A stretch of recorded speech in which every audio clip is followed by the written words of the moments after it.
trained 140 local graduates as drone pilots at the University of Mines and Technology for 70 mining districts to apply drone technology in monitoring illegal mining.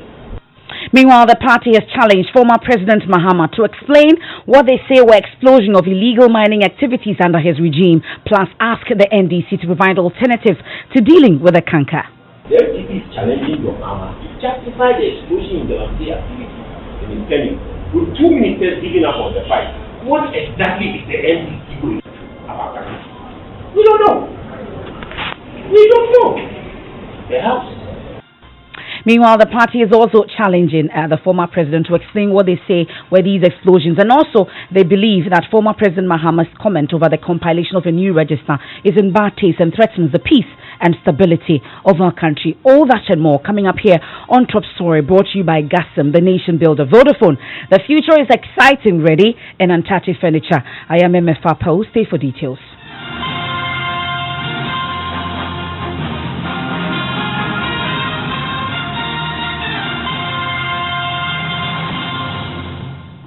And tonight, the governing NPP is vehemently rejecting accusations that it has woefully failed in its fight against illegal mining across the country. Director of Communication for the party, Yao Boabien Samwa, indicates that government should rather be commended, arguing that the river bodies were polluted under the erstwhile John Mahama administration, but little was done to salvage the situation. This comment follows accusations by the NDC that government is sabotaging efforts to address the menace of illegal mining, plus alleging that disappearance of about 500 excavators and other machinery seized from Galamsey operators by the Operation Vanguard team, the task force set up to fight illegal mining, was not only an embarrassment to the government, but a testament to the government's failure to stop Galamsey. Now, in a PowerPoint presentation, Yabawia somewhat detailed comprehensive mechanisms put in place by the Interministerial Committee to deal with the canker. Listen. We have also, in terms of building capacity, trained about 4,500 miners in sustainable mining. Next slide.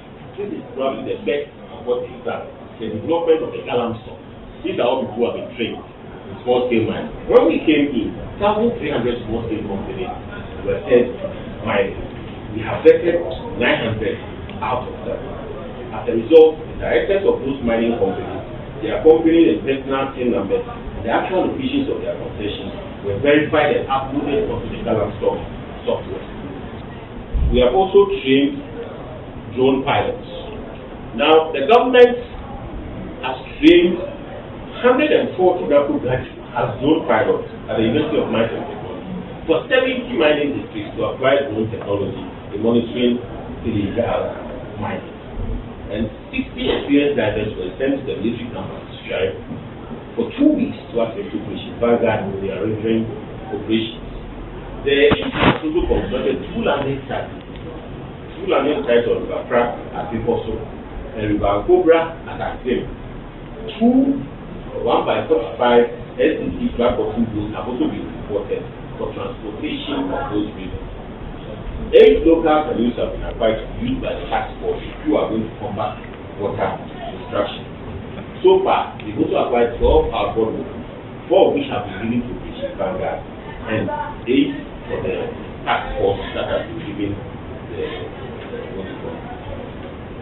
the boats. Now, Mr. Boabien Samwa also challenged the former president to explain the explosion of illegal mining activities under his regime, plus asking the NDC to detail its plans that they have to solve the canker. I want to repeat, fighting Galamsey effectively is a national security issue. It involves our peace and stability. The FDP is challenging Mahama to justify the explosion in Galamsey activity in his tenure, with 2 ministers giving up on the fight. All of them fighting others from above. You are aware. You interview them yourself. 2 ministers of gave up on the fight. So while the NDC, we believe, have the right to pick and choose what they talk about, we are not forcing them to talk about them. It is only fair that they respond to issues of peace concerns in the country if they genuinely seek to move all of us. They refuse, for example, to acknowledge the enhanced performance of the city. You know, the city is getting stronger by the day. The international investment predicted the highest this early 2020. They won't talk about it. When Bloomberg said the city was the first worst performing currency in the world, we had a seminar to talk about it all. We are yet to hear former President John Mahama, now candidate John Mahama, on the Western Coconut issue. We are yet to hear John Mahama on the impact of the new regions that have been created. We are yet to hear John Mahama on the interoperability shipping contract heavily inflated. We are yet to hear John Mahama on the disastrous and dangerous state of the Eastern Corridor Road, torn apart less than 5 years after he received the 4-year in appreciation from his favorite contractor. We are yet to hear John Mahama on the success of the year of return. We are yet to hear John Mahama on the government settling the full arrears of OMC. We are yet to hear John Mahama on the impact of the closed fishing season. Because in his time, you remember, he rather chose to distribute headphones. What exactly is the NDC going to do about that? We don't know. We don't know.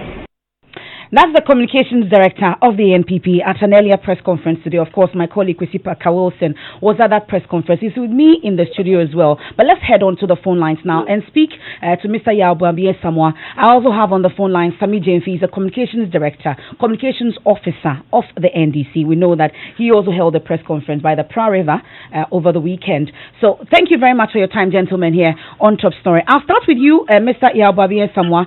I was expecting to hear about the missing 500 excavators.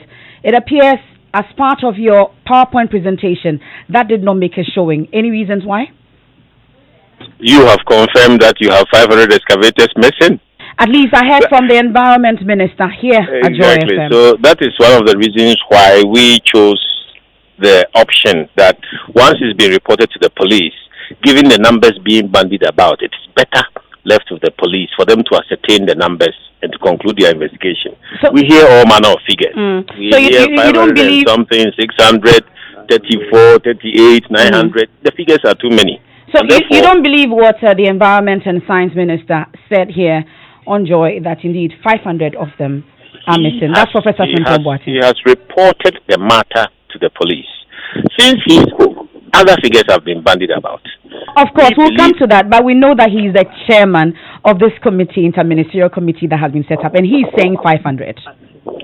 Madam, the police will tell us how many are lost. Once the police tell us, it's public knowledge. I am not the one to determine and certify exactly how many excavators are lost. That is a clear matter before the police. And if we are going to build rule of law in this country, it's important that we allow those institutions to work. The minister has reported the matter to the police. We believe that today we demonstrated what the ministry is doing in a forward-looking manner.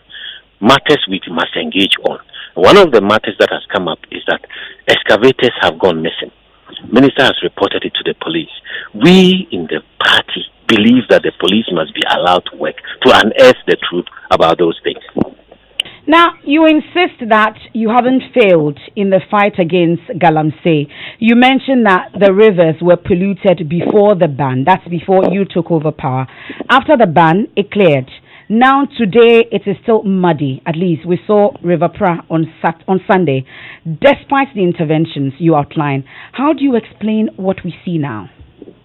That is the interesting thing, that the contrast demonstrates that this battle can be won. And indeed, it should be won, because we can't afford not to fight it to a conclusion. Before we assumed power in 2017, everybody in this country knew the state the rivers had been plunged into since about 2010, when so many licenses were issued, and there's a free-for-all that ensued with equipment and machines coming in from all over the world. We all know what it was like. In the 6-month period, when there was an outright ban, and nobody was working, the rivers cleared. That should tell us something. That should tell us that if we manage well, we can do this. And we need to do this. Now, after the 6-month period, as we've gone back to trying to license community mining as well as other private companies that work, of course, you will find a fight back and a blowback from the illegal people. So what you find now is that, first of all, community mining doesn't rely on the rivers. It's very safe. Then you have the other mines who are doing legal small-scale mining. Then you have, like I said, a blowback from the illegals. So illegals are desperate now. They will do anything. They will mine in the rivers and they will mine in the middle of the night. So the question is, how effectively we are following up on the transition from illegal mining to legal mining and the steps along the way. Are we sufficiently integrated with water protection? Are we sufficiently integrated with monitoring and evaluation of the processes? Are we sufficiently integrated with supervising those who have been legalized to work? Are we protecting the rivers enough across their entire coastline? These are policy issues that we must engage, because we can't say that the rivers are muddy, so we stop fighting Galamsey. We can't. Well, that's your mandate, but we'll interrogate your claim that you have actually won the fight against illegal mining. I didn't say we've won the fight. I didn't say we've won the fight. We haven't won the fight. You haven't won the fight. Where are we in terms of the fight? I don't think we've won it. We are progressing gradually. If we had won it, there wouldn't be problems with it. There are still issues, and those issues will continue to be confronted. We have brought in but you're parrying claims. But you're parrying claims that you have failed. You haven't won yet. You haven't failed. Yeah, but it is not a matter of win or fail. That is too black and white. It's very gray. Policy is a process. You move gradually. There's no skill, one fail, two lose. What do you call it? Two win, one fail. You don't do that. It's a skill. It's a policy process. We are implementing a series of measures, including Galamstop, which is software allied to enforcement processes. We are implementing community mining, alternate livelihoods. We are employing drones. We have trained people to deploy drones. But in spite of all this, do you think, at least, I would come to your assessment as a party of the whole process so far that we're using the taxpayers' money to engage in? Do you think that these measures are even working? Because it's been how many years and we're seeing nothing, are we? Yeah, I think two things are important. And on those two things, I would say it's working. First is that when you say taxpayers' money, we should be careful how we quantify money in this matter. This is life and death. This is national security. This is the very essence of who we are. The things we take for granted, drinking water, medicine, food, all those things are at stake in this fight. So you don't quantify it in terms of how much money. You quantify it in terms of the effectiveness in preserving the lifeblood of the country, vis-a-vis preserving the incomes and jobs of the relative minority who indulge directly in that trade. That's how to look at the money matter. The second one is that, yes, we are succeeding to the extent that the impunity has gone down.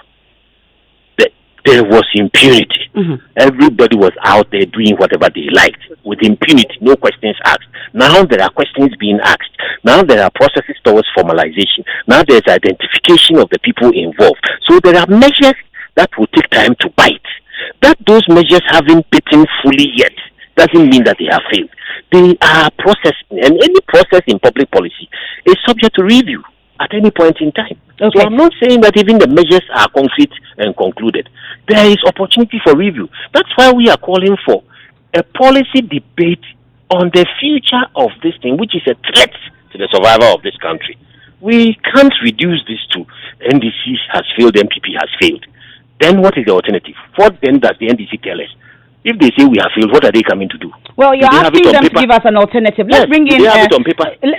Because they are insisting that we have failed. Do they have an alternative on paper?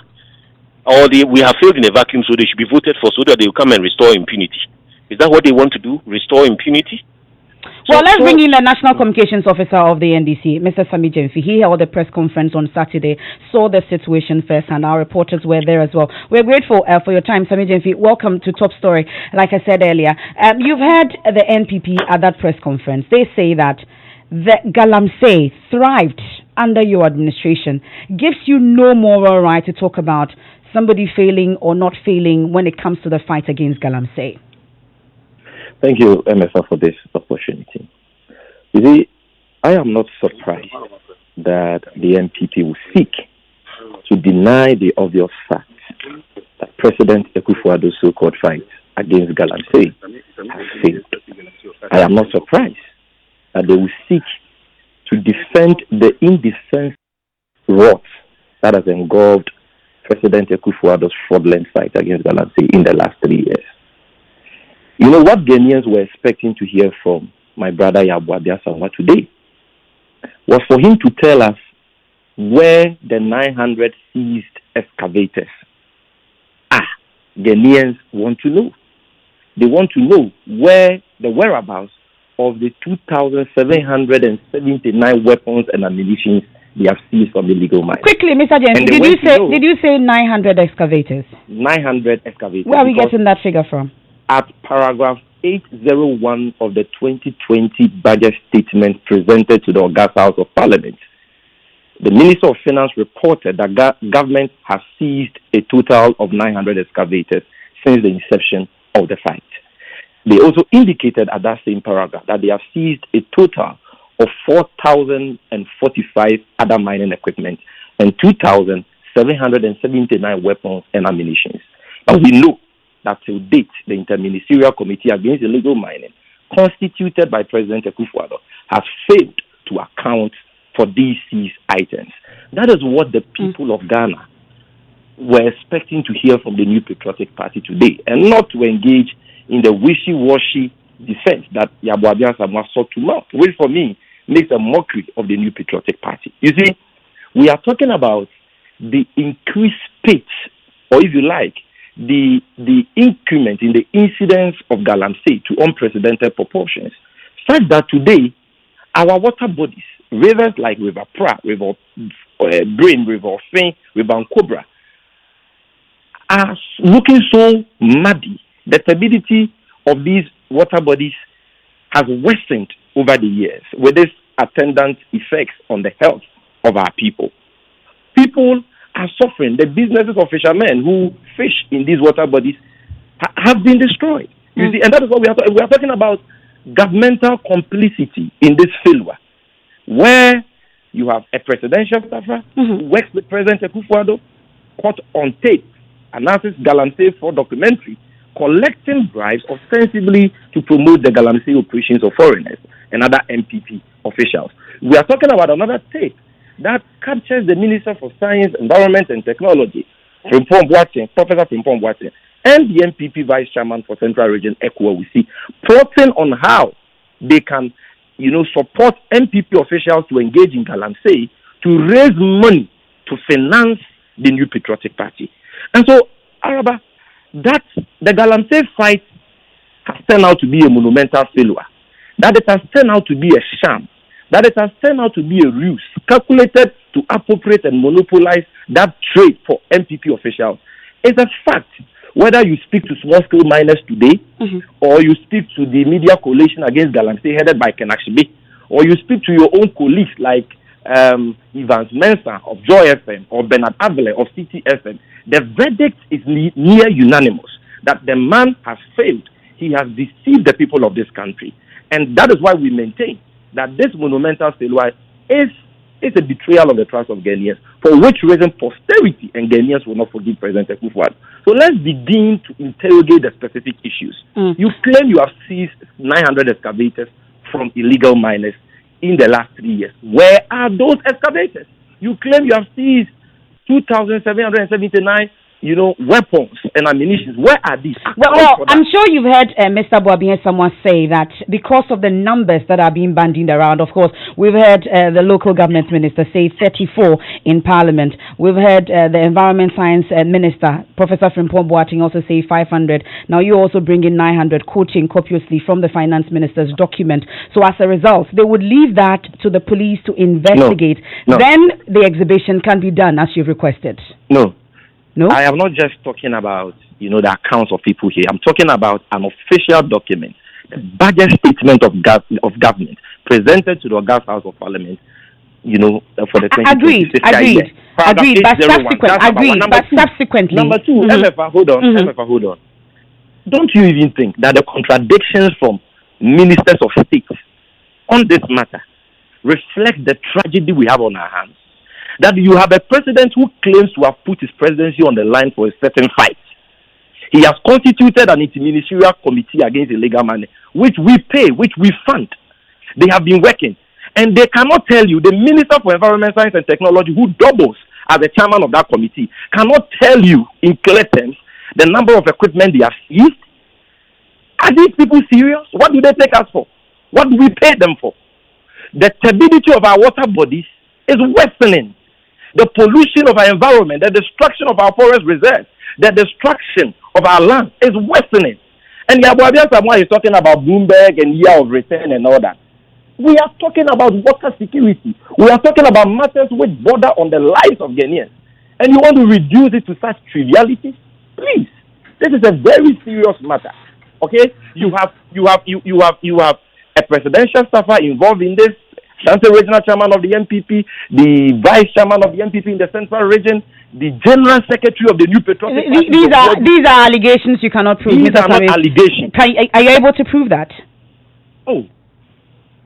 You saw the tape which captured the conversation between Frimpong Boateng. And the tape is your evidence. Hold on. According to Epuwa, we see the Central Regional Vice Chairman of the NPP. The former Vice Chairman. He's not former. He was suspended by the Central Regional Executives of the NPP. His suspension was rescinded by a committee set up by the General Secretary, John Boadu. So he is still the Vice Chairman of the NPP in the Central Region. And you heard him confront the Minister for Environment, Science and Technology that your own son, Jojo Frimpong, is engaged in Galamsey. He told the minister in that same tape that you directed me to release seized excavators to top NPP officials like John Boadu to go and engage in Galamsey so that they can raise money to finance the new petrol. Well, Mr. Jenfi, moving on, Mr. Jenfi, we'll move away from the allegations because I don't have any clear proof that indeed. You also remember a very important point here. You remember that in 2018, no less a person than the Minister for Local Government, Honorable Hejia Alima, told the whole country at a state function that she knew of MMDCs of President Akufo-Addo who are engaged in the illicit Galamsey trade. What has happened to those MMDCs? Were you not in this country when the CEO of the Forestry Commission appointed by President Akufo-Addo, Sir John, told us that higher ups in the Akufo-Addo government are shielding Galamsey kingpins and foreigners who are destroying our forest reserves and all that? So the evidence of governmental complicity in this whole Galamsey menace, which has escalated in the last 3 years. So let's go back. Mr. Jenfi, I've given you enough time on that. I'll come back to you, Mr. Jenfi. We still have Mr. Yaobabi and Samoa on the line. Mr. Samoa, so are you not worried about the contradictions, especially that has come up about the excavators, and then also the names that have come up of persons who are embedded in your party that are engaged in these activities? Some allegations, some he says he claims he has proof of, especially when we heard Haji Alima Mahama make mention of some MMDCs, and then Sir John also mentioning that there are some in the party that are engaged in it. Are you not worried about it? I am worried about the NDC's attitude. I am worried about the NDC's policy flip-flopping. This is the same Sami Gemfi when we started the ban on small-scale mining, said we had come to deprive Ghanaian hard-working people of their daily bread. The same Sami Gemfi. This is the Sami Gemfi who was responsible with his party for that river that we had to ban people from dealing in order to. So you're rather worried about Sami Gemfi and not the issues in the party. I'm worried about entrusting this country to the NDC. We haven't come to that. I'm asking you about the names that have come up in your party. Let's move to the second level. The beauty of all this is that we are not supporting impunity. That we have opened ourselves up to investigation and that the process is transparent. All the people you hear speaking and saying, are they not MPP people? The Minister of Local Government gave a warning to MMDCs. She didn't say she knew them. She said she was warning MMDCs who would get involved at that level. She is an MPP minister. Ekowuzi is a suspended suspended deputy, the first vice chair of the party in Central Region. Assuming we accept whatever the NDC wants to characterize him as, is it easy for a ruling political party to arrest its member for infractions against the government? Sir John is a member of the NPP. Do you find it remarkable that he says something like that against government policy? So you will find that we are fighting impunity. What the NDC condoned bringing in equipment from China, transporting the equipment straight into the bush without going through DVLE, and bringing along with them Chinese and going all out. But is your party interested at all, Mr. Yawabi-Asamoah, is your party interested at all in investigating some of these claims that have come up from persons within your party? The party does not have investigatory powers over these matters. That's why I'm so insistent. Let me land. That's why I'm so insistent that the police are seized of these matters. The police should do their work as the police. Let's build this country. Let's build institutions. Let's move beyond individuals who are powerful in political parties. Yeah. Just like Inusa said, let's just move beyond. When a matter happens and a state institution empowered to investigate gets to grips with the matter, let's have confidence that at the end of the day, transparency will be there. By way of update, Mr. Yawabi-Asamoah, you say that your party does not have the investigatory powers, granted, but you say that those clothed with the powers are undertaking these investigations. And have they been? We know that Ewusi has been invited. The others that have been mentioned, have they all been invited? And where are we with that process? It's public knowledge. Whoever has been mentioned and named as complicit in anything, I believe has been invited. So I am not aware of somebody who has been mentioned as complicit in anything who has not been invited. For example, who and who? I don't know. The police will tell us. I am not aware of. I'm not a policeman. You are the communications director of your party. You should know if your members have been invited for questioning over Galamsey. What do you call it? My coverage as communications director doesn't mean that every little piece of information in this country This is certainly not a little piece of information, Mr. Yawabi-Asamoah. No. What you are saying, I'm saying that as communications director, I'm not in a position to know everything. Of course, you are not in a position, but this is not a tiny issue that you should not know about. I am in a position to go to the concerned authorities if it's brought to my notice. My belief is that police are involved. If the next step is that get the police to give a public briefing on where they are, that's sound enough. But I'm not supposed to be in charge of the police's brief. I'm not supposed to be in charge of that portfolio. It's interesting because at least your general secretary has been mentioned and all, so I thought you'd be interested in knowing where we are with it. Who has been mentioned? Of course, we've heard that your general secretary has been mentioned. John Boydu has been mentioned. What was he mentioned? That he was mining? The general secretary was mentioned, reference a proposal that he has said has never come to his table and that nothing has happened to implement. Yes, so what he has come out publicly to say. There is nothing to hide, my sister. We as a political party, we as the government of the New Patriotic Party, the president of this government is committed entirely and came out in public to put his head on the line. And this fight is the lifeblood of this country. So finally, on this particular issue, I want to find out from you, these persons that have been mentioned, leaders, and then also, interesting, we know that important people in your party, they've been mentioned. Have they not brought the name of the party into disrepute such that you would be interested in knowing and that they'll be exonerated by the investigatory bodies so that everybody will know that the NPP is not engaged in that? My sister, the investigatory bodies are public bodies. For transparency's sake, direct your question to them. What has come to their notice? What haven't they dealt with? And then we will all listen to them in public. I definitely appreciate your time.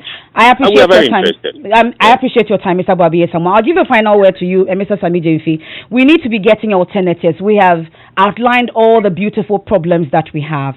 The NPP is throwing a challenge to your party. Do you have an alternative in fighting Galamsey? Do you even have it? You see, we all know that the only way we can win the fight against illegal mining is when we prosecute and punish those who engage in the menace, irrespective of who they are. Until we enforce our laws, until people answer for their crimes, the impunity we are seeing today will continue to fester. And that is why Yawabi-Asamoah should be telling us, for example, that Haji Alima Mahama, the Minister for Local Government, said 2 years ago that MMBCs of this government were engaging in Galamsey. Has she presented that evidence to the president or to the police or any of our law enforcement agencies? We know that the answer is no. Okay. Sir John said that higher ups in government are promoting the Galamsey trade. Has Sir John submitted the names of those higher ups? We know that the answer is no. At least Anas Arimiyawa Anas did an investigation. We caught a presidential staffer, Charles Bisu, and the special assistant of Chama Wuntumi and Yewusu on tape collecting bribes and promoting the menace. Till date, has President Akufo-Addo sacked Charles Bisu? No, he's shielding him. Okay. Is Charles Bisu standing prosecution? No, the CID has sought to cover up that stinking scandal. So we'll leave it here, Mr. Sami Gyamfi. Unfortunately, I apologize, but we have to leave here. We're definitely out of time. That's the National Communications Officer of the NDC, Sami Gyamfi. You also heard earlier the National Communications Director of the NPP, Mr. Yao Boabiye-Samwa. That's it for Top Story, brought to you by Gasem, the nation builder, Vodafone. The future is exciting, ready, and of course, Antate Furniture. News Night starts now, and tonight, Aviation Minister reviews that